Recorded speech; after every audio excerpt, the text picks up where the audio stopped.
നമ്മൾ 5 എലമെന്റ്സിന്റെ ഒരു തിയറി അത് വളരെ ഇമ്പോർട്ടൻ്റ് ആണെന്ന് പറഞ്ഞു കഴിഞ്ഞാൽ ഇപ്പോൾ നമ്മൾ പല വീടുകളിലും കൺസൾട്ടിങ്ങിന് ചെല്ലുമ്പോൾ കാണുന്ന ഒരു പ്രധാന തെറ്റുകളിൽ ഒന്ന് ഇപ്പം ഭയങ്കര ഒരു ട്രെൻഡിങ് ആയി മാറിയിട്ടുണ്ട്.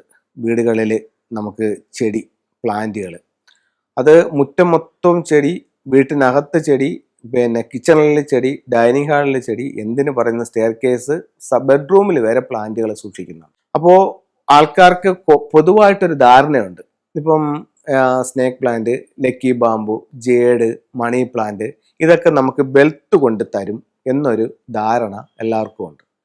സത്യമാണ്, ഇത്തരം ചെടികൾ നമ്മളിലേക്ക് സമ്പത്തിനെ കൊണ്ട് തരുമെന്ന് ചൈനീസ് വാസ്തുകലയായ ഫെങ്ഷു പറയുന്നുണ്ട്. പക്ഷേ അതിന് അതിൻ്റെതായിട്ടുള്ള ചില ഡയറക്ഷൻസ് ഉണ്ട്. അവിടെ ഇരുന്നെങ്കിൽ മാത്രമേ ഈ ഒരു പ്രോസ്പെരിറ്റി നമുക്ക് ഉണ്ടാവത്തുള്ളൂ. അതേസമയം ഇത് ഡയറക്ഷൻ മാറിയാണ് ഇരിക്കുന്നതെങ്കിലോ ഒരുപാട് പ്രശ്നങ്ങൾ നമ്മുടെ ജീവിതത്തിലേക്ക് ഉണ്ടാക്കാൻ ഈ ഒരു ചെടി മതി.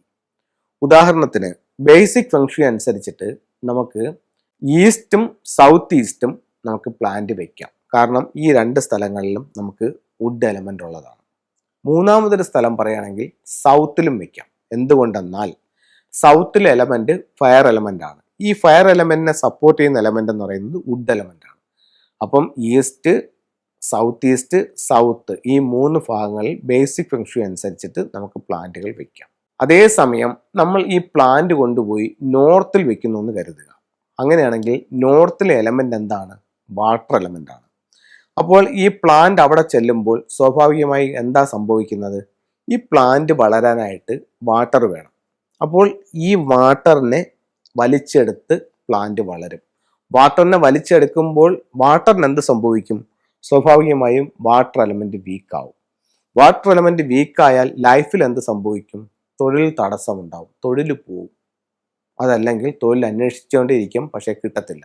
അപ്പം ഈ വുഡ് എന്ന് പറയുന്ന പ്ലാന്റ് വരുത്തിയ വിനയാണ് എന്ത്? ഈ തൊഴിലുണ്ടാക്കിയ തടസ്സം. ഇത് ബേസിക് ഫംഗ്ഷൻ അനുസരിച്ചിട്ട് ഞാൻ പറയുകയാണ്. അത് കഴിഞ്ഞ് ഇത് ഒരു തിയറി. മറ്റൊരു കാര്യം പറയാം. നമുക്ക് ആനുവൽ ഫംഗ്ഷു ഉണ്ടല്ലേ, ഫ്ലൈങ് സ്റ്റാറും ഉണ്ട്, ആനുവൽ ഫംഗ്ഷുവും ഉണ്ട്. ആനുവൽ ഫംഗ്ഷുയെ പറ്റി പറയാം. ഫ്ലൈങ് സ്റ്റാർ എന്ന് പറയുമ്പോൾ നമ്മുടെ വീട് വെച്ചപ്പോൾ തൊട്ട് ഓരോ ദിക്കിലും വന്നിരിക്കുന്ന 2 നക്ഷത്രങ്ങളുടെ കോമ്പിനേഷൻ, അതാണ് ഫ്ലൈങ് സ്റ്റാർ. ആനുവൽ സ്റ്റാർ എന്ന് പറയുന്നത് എല്ലാ വർഷവും ഫെബ്രുവരി 4-ാം തീയതിയോടുകൂടി കടന്നു വരുന്ന വാർഷിക നക്ഷത്രം. അത് ഓരോ ദിക്കിലും ഓരോന്നാണ്. 2025 സംബന്ധിച്ചിടത്തോളം വടക്ക് പടിഞ്ഞാറ് ഭാഗത്ത് നമ്മൾ പ്ലാന്റ് വെക്കുകയാണെങ്കിൽ നമുക്ക് കലഹം, കേസ്, വഴക്ക് എന്നീ പ്രശ്നങ്ങൾക്ക് സാധ്യത ഉണ്ടാകും. എന്തുകൊണ്ടെന്നാൽ ഈ ദിക്കിൽ ഇരിക്കുന്ന, അവിടെ വന്നിരിക്കുന്ന സ്റ്റാർ 3 ആണ്. അപ്പോൾ 3 എന്ന് പറയുന്നത് ഒരു വുഡ് എലമെന്റ് ആണ്. അപ്പോൾ ഇവിടെ എന്താ ഇരിക്കുന്നതും വുഡ് എലമെന്റ് തന്നെയാണ്. അപ്പോൾ ഇതിന്റെ ശക്തി വർദ്ധിക്കും, സ്ട്രോങ് ആവും. ഇതിൽ നിങ്ങൾ ശ്രദ്ധിക്കേണ്ട ഒരു കാര്യം എന്ന് പറഞ്ഞാൽ, കഴിഞ്ഞ വർഷം ഞാൻ നിങ്ങളോട് പറഞ്ഞിരുന്നു നോർത്ത് വെസ്റ്റ് ഭാഗത്ത് നിങ്ങൾക്ക് ലക്കി ബാമ്പോ പ്ലാന്റുകളോ വെക്കാം, വിദ്യാഭ്യാസപരമായിട്ട് നല്ലതാണെന്ന് പറഞ്ഞിരുന്നു. വർഷം മാറി, എലമെന്റും മാറി, സ്റ്റാറും മാറി. എലമെന്റ് ഇവിടെ മാറിയില്ല, എലമെന്റ് വുഡ് തന്നെയാണ്, സ്വഭാവം മാറി. നേരത്തെ 4 ആയിരുന്നെന്നുണ്ടെങ്കിൽ അത് നമുക്ക് വിവാഹത്തിനും വിദ്യാഭ്യാസത്തിനും നല്ല നക്ഷത്രമായി മാറിയെങ്കിൽ ഇപ്പോൾ വന്നിരിക്കുന്ന വുഡ് എലമെന്റോ നേരെ കലഹത്തിന്റെ നക്ഷത്രമായി മാറി. ഇപ്പോൾ നമ്മുടെ ടോപ്പിക്ക് ഇതൊന്നുമല്ല. ടോപ്പിക് എന്ന് പറയുന്നത് ഇതിൽപ്പെട്ട മറ്റൊരു എലമെന്റ് ആയ വാട്ടർ എലമെന്റ് സ്ഥാനം. ഈ വാട്ടർ എലമെന്റ് ഞാൻ പറഞ്ഞില്ലേ, നമുക്കിപ്പോൾ ഒരു ഫെങ്ഷുയുടെ ഒരു ടൂൾസ് കൊണ്ട് വെച്ചു, നിങ്ങൾക്കൊരു ലാഫിൻ ബുദ്ധ കൊണ്ട് വെച്ചു, നിങ്ങളത് യഥാസമയം വെക്കേണ്ട സ്ഥലത്തല്ല വെച്ചത്.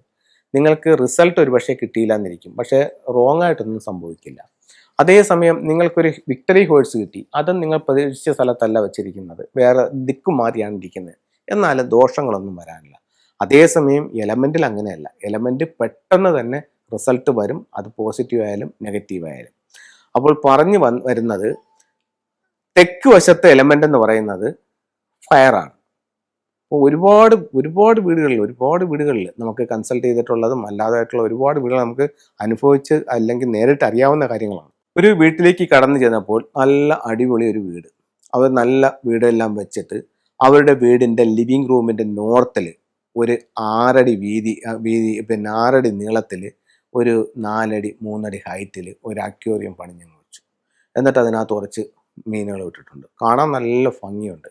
പക്ഷേ അവിടെ വന്ന ഫ്ലൈയിങ് സ്റ്റാർ നമ്പരും മോശം, അവിടെ വന്ന ഈ പറയുന്ന ഡയറക്ഷനും മോശം. അത് അവരുടെ സൗഭാഗ്യത്തെ മൊത്തവും കെടുത്തി. കാരണം തെക്കിൻ്റെ എനർജി എന്താണ്? ഫയർ എനർജിയാണ്. ഇവിടെ വന്നിരിക്കുന്ന എലമെൻറ്റ് വാട്ടർ എലമെൻറ്റ്. അപ്പോൾ പേര് പ്രശസ്തി മൊത്തവും കെട്ട് സമ്പത്തും എല്ലാം കെട്ടുപോകും. അപ്പോൾ ഒരു കാരണവശാലും അവിടെ ഇത് വരാൻ പാടില്ല. അതുപോലെ തന്നെ ഒരുപാട് അക്വേറിയം ഷോപ്പുകളിൽ ഞാൻ നോക്കിയിട്ടുണ്ട്. ഇവർ സൗത്ത് വാളിൽ കൊണ്ടുപോയി അക്വേറിയം സെറ്റ് ചെയ്യുന്നുണ്ട്. അപ്പോൾ നിങ്ങളൊരു അക്വേറിയം സെറ്റ് ചെയ്യുമ്പോൾ മെയിനായിട്ടും നിങ്ങൾക്ക് അവിടെ അക്വേറിയമാണുള്ളത്. പക്ഷേ പല ഷോപ്പുകളും അക്വേറിയത്തിനോടൊപ്പം തന്നെ ഇന്നിപ്പോഴത്തേക്ക് മറ്റേ പെറ്റ്സിന് വേണ്ടിയിട്ടുള്ള സാധനങ്ങളൊക്കെ ചെയ്യുന്നുണ്ട്. അപ്പോൾ നിങ്ങളൊരു അക്വേറിയം സെറ്റ് ചെയ്യുകയാണെന്നുണ്ടെങ്കിൽ നിങ്ങളുടെ സൗത്ത് വാളിൽ ഉറപ്പായിട്ടും സൗത്ത് വാളിലെങ്കിലും നിങ്ങൾ അക്വേറിയം ഒഴിവാക്കുക. അല്ലെങ്കിൽ നിങ്ങൾ ഇത് ഉണ്ടാക്കുന്നതെല്ലാം നിങ്ങളുടെ കൈവിട്ടു പോകാനുള്ള സാധ്യത ഫെങ്ഷു പ്രകാരം വളരെ കൂടുതലാണ്. അപ്പോൾ ഇതൊന്ന് ശ്രദ്ധിക്കണം. അപ്പം അക്വേറിയം എപ്പോൾ എവിടെ വെച്ചാലും വളരെ ശ്രദ്ധിച്ച് സൂക്ഷിച്ചു വെക്കുക. അത് യഥാസ്ഥാനത്താണെങ്കിൽ നമ്മളെ സമ്പന്നതയുടെ പരമോന്നതിയിലേക്ക് എത്തിക്കാനും അതേസമയം സ്ഥാനം മാറിയിട്ടുണ്ടെങ്കിൽ നമ്മുടെ സർവ്വസമ്പത്തിനെയും ഇല്ലാതാക്കി കളയാനും അക്വേറിയത്തിന് സാധിക്കും. വളരെ സൂക്ഷിക്കുക ഉപയോഗിക്കുക. ഇത് ഒരു മെറ്റൽ ആമയാണ്. ഇതിനെ നമുക്ക് രണ്ടായിട്ട് ഓപ്പൺ ചെയ്യാനായിട്ട് സാധിക്കും. അപ്പോൾ ഫെങ്ഷുയിലുള്ള ഒരു പ്രധാന ടൂൾ എന്ന് പറയുന്നത് ഒന്ന് മെറ്റൽ ടോട്ടോയ്സ് ആണ്. അപ്പോൾ മെറ്റൽ ടോട്ടോയ്സിനെ രണ്ടായിട്ട് ഓപ്പൺ ചെയ്തിട്ട് അതിനകത്ത് നിങ്ങൾ ഏറ്റവും അധികം ആഗ്രഹിച്ച് നിൽക്കുന്ന ഒരു കാര്യം ഇത്ര നാളിനകത്ത് വെച്ച് സാധിച്ചതിന് ദൈവത്തോടും പ്രപഞ്ചശക്തികളോടും നന്ദി പറഞ്ഞുകൊണ്ട് എഴുതി നിങ്ങളുടെ വീടിൻ്റെ വടക്ക് വശത്ത് സ്വീകരണ മുറിയിലോ ബെഡ്റൂമിലോ സൂക്ഷിച്ചാൽ ആ കാര്യം എത്രയും പെട്ടെന്ന് സാധിക്കുമെന്ന് ഫെങ്ഷുയിൽ പറയുന്നുണ്ട്. അതിനുശേഷം നിങ്ങൾക്ക് ഇതിനെ ഒഴുക്കി കളയാവുന്നതാണ്. അതുപോലെ ആമമോതിരം ഇപ്പം ഇന്ന് വളരെ ഏറ്റവും കൂടുതൽ ആൾക്കാർ ഉപയോഗിക്കുന്നത്, നമുക്ക് ഏറ്റവും കൂടുതൽ സെയിലുള്ളതുമായിട്ടുള്ളൊരു സാധനം ഇന്നിപ്പോൾ ആമമോതിരമാണ്. അപ്പോൾ അത് എവിടെ കിട്ടുന്നുണ്ട്, അത് ക്വാളിറ്റി ഉള്ളതാണോ, അത് എന്തായി മെറ്റീരിയൽ ആണെന്നൊക്കെ ചോദിച്ചിട്ട് ഒരുപാട് പേര് വിളിക്കുന്നുണ്ട്. ഇത് പൂർണ്ണമായിട്ടും സിൽവറിലാണ്. ഇത് നല്ല ഷേപ്പുള്ള നല്ല ക്വാളിറ്റി ഉള്ള ഒറിജിനൽ സിൽവറിൻ്റെ ആമമോതിരങ്ങളാണ്.